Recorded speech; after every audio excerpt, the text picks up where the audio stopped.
Robert Kyagulanyi, a pop star turned politician who's known by the stage name Bobi Wine, is recognised as the new face of Uganda's opposition.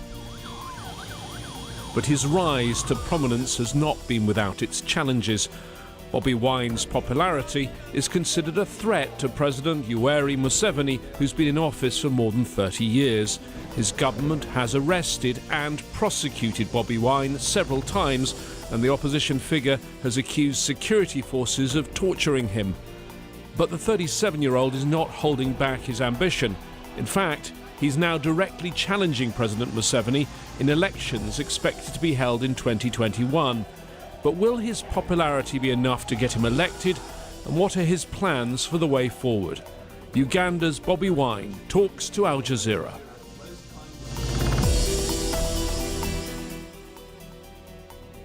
Bobi Wine, leading opposition politician from Uganda, thank you for talking to Al Jazeera. And let me start by asking you to tell us what's wrong with things in Uganda right now. I will try to be diplomatic and say many things are wrong, but if I was to be real, I would say almost everything is wrong, and it all begins with leadership. We have what many people describe as a kleptocracy for a government, which we hope to make better. It's relatively recent that you've emerged on the political scene.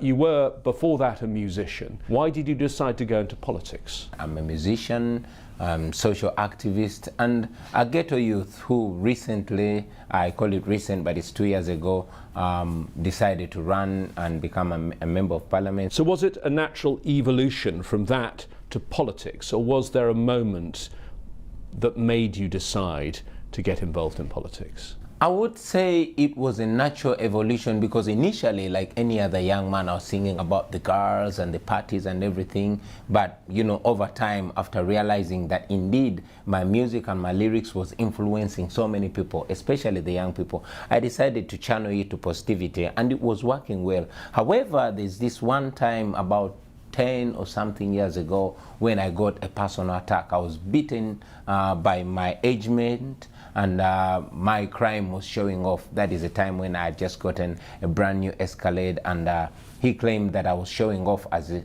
I didn't know that. Showing off a flash car? Showing off a flash car, as if I did not know that the country actually had owners. That communicated so much about the injustices that so many people had been going through in my full glare, and I decided to make injustice my enemy, and that is when I started singing what now the regime calls political music, trying to address those injustices. However, I reached a time when I realized I could not keep just talking about them through my music, and that's why I decided to get into actual politics, so I could have a more formal platform in the Parliament of Uganda to address these issues, and that's what I've been doing. And you've been an MP for 2 years now. Yeah, I've been an MP. But the government's targeting of you has continued since you've been an MP. Not only is your music banned, your concerts banned, but you have faced attack. Tell me about the incident when your driver was killed.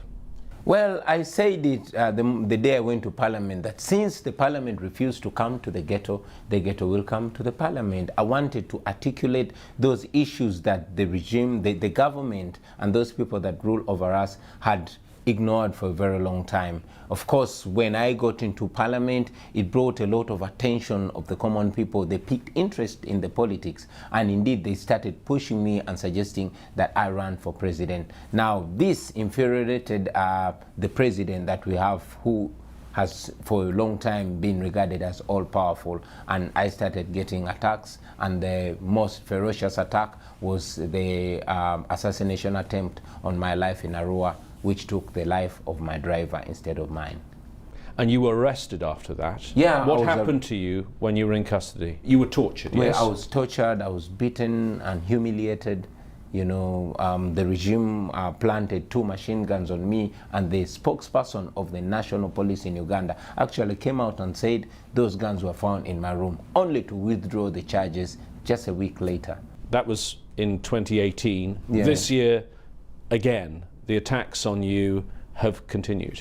Well, the attacks on me have continued, but not only me. And I always say that I feel honored to see that my plight is highlighted, but this is the same plight that so many people are going through, or even worse, people that are unknown, people that you will never know about. And that is why every opportunity I get, I try to shine a light on their plight, because I am only representative of what they are going through. The attacks have continued. I'm a musician, but my music has since effectively been banned in the country. I cannot stage any concert. I cannot be allowed to address a public gathering, not even in my constituency, which elected me to office. And yes, more than twice, I went to church and the church was tear-gassed by the regime, because President Museveni and the regime that he presides over is so scared of anybody that communicates words that open the eyes of the people of Uganda. Let's talk about President Museveni. You were, I believe, 4 years old when he came to power. Yeah. You probably, well, I'm sure, don't remember Uganda without Museveni, and that's a large part of the Ugandan population. Yeah, I'm 37, but I've never realistically experienced a Uganda with another president, and it is more than 80% of Ugandans that are in the same situation, you know, and that really gets us disturbed. We have been denied an opportunity to contribute to our country. We've been excluded as a new generation, and we desire to contribute to building a country which we know we are going to live in, because certainly the people that are making decisions for us are not going to be there to either benefit or suffer from the decisions which are evidently wrong that they are making for us. If you look at the history of Uganda since independence from the colonial rulers, the British, it can really be summed up with three names: Milton Obote, Idi Amin, and Yoweri Museveni. Now, two of those, Obote and Amin in particular, were very, very brutal. Would you accept that when Museveni came to power first, he rescued your country? Well, that has been said. We've always been hearing that while growing up, until we grew up old enough to see with our own eyes. And I would say without fear of contradiction that Museveni's rule is much more brutal than the rules that have been there before. Only that President Museveni has been extremely smart, and we must give it to him. You know, the world sees President Museveni, and indeed many people describe him as a benevolent dictator, or a dictator in a suit. To the Western world, President Museveni has always cast this image of a democrat, but back home he has stepped on all rights and all freedoms, and he has ruled Uganda with an iron fist. What do you say to international investors and to governments, to diplomats who say, better the devil you know?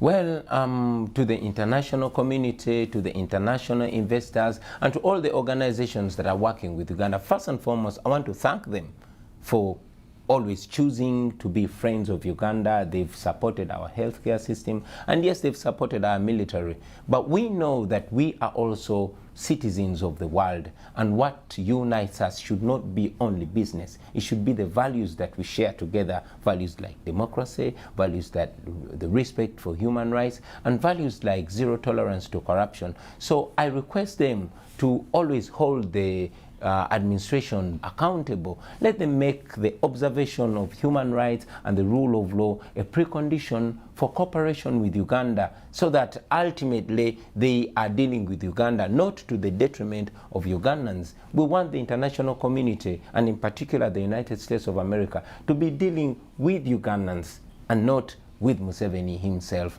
Otherwise, the United States supports so much of our military operations, especially in the fight against terror. But you see that the corruption that is ongoing in Uganda, and indeed the corruption of President Museveni himself, has caused that aid to again be used to repress the people. I've always noted that the gun that was used to extrajudicially execute my driver was an American gun. I've interviewed President Museveni 3 times. In fact, he's been on this program sitting in the chair where you are. He seems supremely confident. Do you think he's afraid at all of losing power? The only thing that President Museveni is scared of is losing power. And that is why today in Uganda, the major preoccupation of the government is the grip on power. It explains why President Museveni moves with stashes of money, just bribing anybody. It explains why our police force is reduced to now playing politics other than keeping law and order. It explains why the military, high-ranking military officials are coming out to denounce the people the People Power movement. The Minister of Constitutional Affairs is a soldier, and he came out and said, we shall fight people power using the military and air force. I mean, we are only young people that are not armed. We are only using words to assert what we want. And we're not even inciting violence. All we are saying is that we want to be regarded as human beings in our own home. So the desire to maintain the grip on power has made President Museveni descend down to unimaginable levels. The Constitution has been changed twice. It used to say that you were only allowed to be president for 2 terms. He's now done 5 terms. It used to say that you're only allowed to be president if you're younger than 75. He'll be 76 next time there is an election. What do you think is the president's plan? Do you think he plans to rule until he dies, or do you think he plans to hand over power to his son or maybe his wife? Well, I wouldn't want to say I think. I would want to say I know that President Museveni plans to rule for life, and maybe after he dies in office, probably he wants his son or his wife to take after him, which is wrong, which is unacceptable, which we are going to fight until the end, because Uganda is not a monarch. Uganda is a democracy, and all Ugandans should be included in the governance of Uganda. But most importantly, it should be the people of Uganda to make the decision. You talked about our constitution. Yes, our constitution used to provide for that, but still our constitution, although it has been changed so many times, the constitution as it is provides for fundamental rights. It provides for the freedom of association. It provides for the freedom of speech, and all these freedoms are being stepped on. Recently, it was on international TV when Dr. Kizza Besigye was brutalized. He's a political opponent. And myself, I'm a political opponent to President Museveni, but I cannot be allowed to address any crowd anywhere. I cannot even be allowed to access radio or TV stations, especially in the countryside. Why? Because President Museveni is very, very scared of the message that we bring. He's very scared of the fact that 85% of the population of Uganda is my age and younger. He's very scared because he sees the signs everywhere. People are yearning for change. What about his own party, the National Resistance Movement? Do you think he's got trouble inside the party too? Well, it's very evident that President Museveni has trouble in the party itself. I mean, even in the People Power movement, we are working with more than 10 members of parliament who actually belong to the ruling party, but they see the truth, because the truth is constantly being told them by their voters. They want change. So I believe that the wind of change is blowing even in President Museveni's bedroom. Perhaps the most important quote ever from President Museveni came in his first year in office, when he wrote a book, What's Africa's Problem? May I quote from that? The problem of Africa in general, and Uganda in particular, is not the people, but leaders who want to overstay in power. Now, I picked him up on that quote when I spoke to him 6 years ago in 2013 on this programme, and he said, no, staying in power without elections. I'm in power because of elections. And he has been repeatedly re-elected. President Museveni used to say those things when he was around my age. 34 years later, he doesn't want to hear what he said when he was still, in my opinion, sober. So there's only one explanation for that. Power corrupts, and absolute power corrupts absolutely. There have been allegations that previous elections were not free and fair. In your view, right now, is President Museveni the legitimate president of Uganda? Well, I'm very convinced that Dr. Kizza Besigye won the previous elections.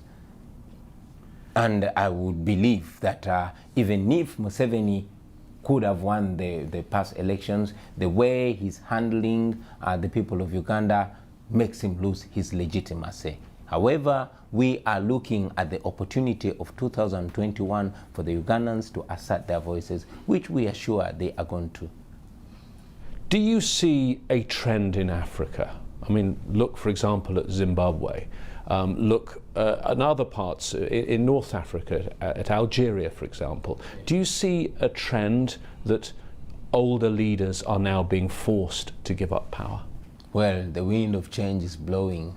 It's only those that have decided to cover their ears and eyes that don't see it. But the wind of change is blowing. Those of us who were young are now grown. We were babies, now we are parents. We are demanding the right to shape the future for ourselves and our children, and we will stop at nothing. This is not only happening in Uganda, it is happening all over Africa. You've seen what happened in Burkina Faso in the past, in Algeria, now what happened recently in Sudan. It is happening in Uganda. You've mentioned the demographics in your country and how many people are young, under 35. Because of your music and your own age, tell me what the youth of Uganda are saying. The youth of Uganda are saying they want better. The youth of Uganda are saying they want their country back. The youth of Uganda are saying they want a country that offers equal opportunity to every Ugandan, where somebody is going to be judged by the content of their character, not which tribe they come from, not who their parents are. The youth of Uganda are saying it is time, it is our time. And the next election is 2021. Yes, please. You say that you're going to stand for president. Yes. Will you get all of the opposition to come behind you as the one unified candidate against President Museveni? Well, it is our effort. We are in advanced stages discussing with different leaders from different groupings and different formations to see that we come together as the opposition, well knowing that one big challenge we all face is the oppression and the limited or shrinking political space. Given that shrinking political space and the history of the previous elections, the 5 presidential elections we've seen, which Museveni has won, he has a very tight grip on the system, and there have been persistent allegations of vote rigging. How do you overcome that if he rigs the election? Yeah, we know that President Museveni is planning to rig the election. He has done that in the past. Recently, he did it in Hoima in a by-election using the military. But we are banking on overwhelming him, because a vote can easily be rigged if it's not overwhelming. And ultimately, if President Museveni tries to rig the election than he has been, like he has been doing, then the people of Uganda will rise up and they will stop it. Well, let me ask you about what you mean by that, because if you are blocked at the ballot box, what other ways will you seek to remove Museveni? And it's worth noting to our viewers that since independence in the 1960s, there has never been a peaceful transfer of power in Uganda. The law as it is today permits me to vie for presidency. And if President Museveni tries to stop me from vying for the presidency, that would be another bridge that we shall cross when we get there. But what you said a moment ago, that the people could rise up. Are you saying there could be an armed revolution against Museveni if your efforts at the ballot box are blocked? I did not say people could rise up. I said people will rise up, because that is evident everywhere. They are tired of this oppression and they will not take it any longer. I do not believe in violence. So we are using and shall continue to use all legitimate and legal ways of defending our voice. I was speaking to one international diplomat who's actually met you, who says Bobi Wine, he's a performer, he's very charismatic, but what does he know about running a country? What are going to be your policies if you get rid of President Museveni? We are looking at breaking a dictatorship and having Uganda under civilian rule, which has never happened before. We want the voice of the people to surpass the voice of the guns.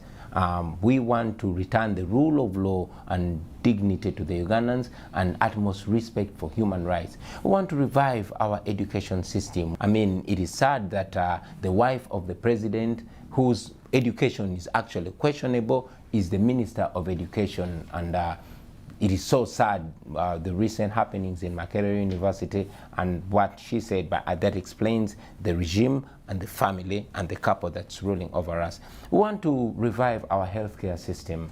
It is sick itself.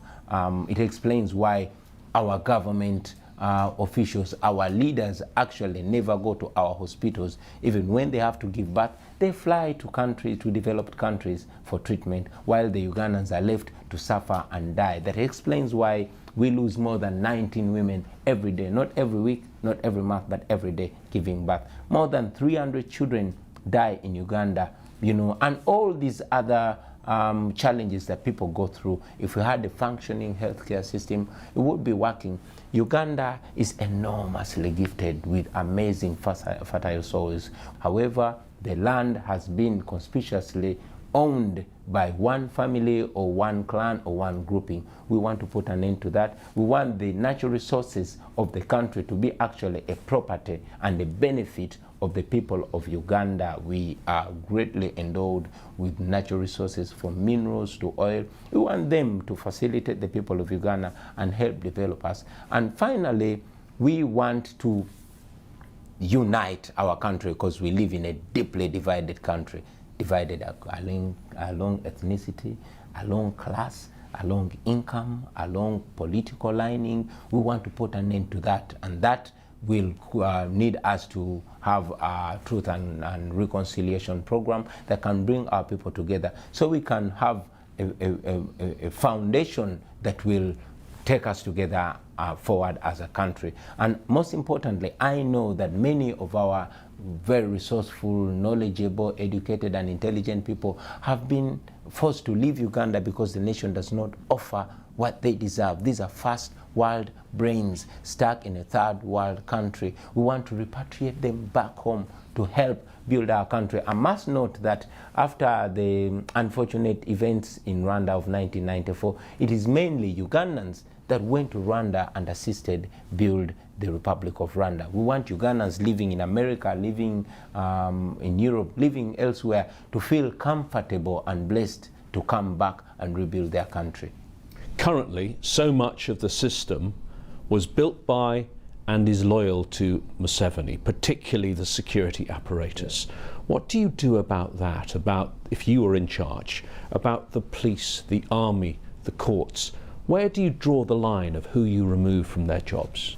I've been communicating to the men and women in uniform, telling them that this is a fight for them too. We're not fighting against them, we're fighting for them. They deserve dignity. These are men and women who spend sleepless nights trying to keep us safe. But again, looking at how they live, how their children survive, how they are enumerated, it is sad. So we want to better their lives so that our security is better. We want the police not to be playing politics, but to be doing their mandatory work, which is protecting people and their property. We want our soldiers to be dignified, to earn well and to live well.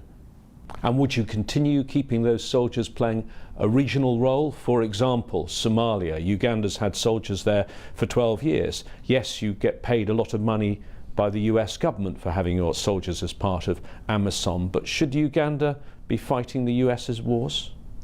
Uganda, in my opinion, is not fighting the US's wars. I believe that Africa is our home. I believe that we should be our brothers' keepers. So whenever there's a problem, Uganda, like all other nations, should be part of it, you know. But again, just like we are trying to have stability and harmony in other countries, it should not be at the cost of Ugandans.